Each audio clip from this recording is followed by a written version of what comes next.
Hello guys, if you are looking for a AI image creator, so today I'm going to just interact with you a best and better platform, that is a Canva. Canva is a platform where you are going to look and just create a AI image according to your criteria. Yeah, I am just showing you some detail about Canva. Here is the designing options, brand options, element options, text option, upload option, app and magical media. There are a lot of the features are available in the aspect ratios and the styles, and simply you have to generate it. What should you have to keep in your mind and what you have to do here? Simply you have to see the image text here, and here you have to, inside the box you have to write your content which you are actively looking to create in the image.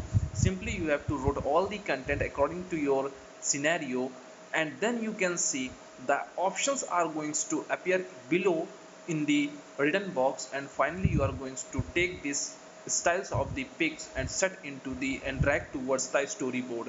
Now finally you are going to see your image is ready, and you are going to display your image in your social site, websites and many more else things. So hope this video is interesting for you to know about the canvas value. So now you can just take visit to the Canva and just create your image according to your AI. So thanks for watching us. Bye bye, take care.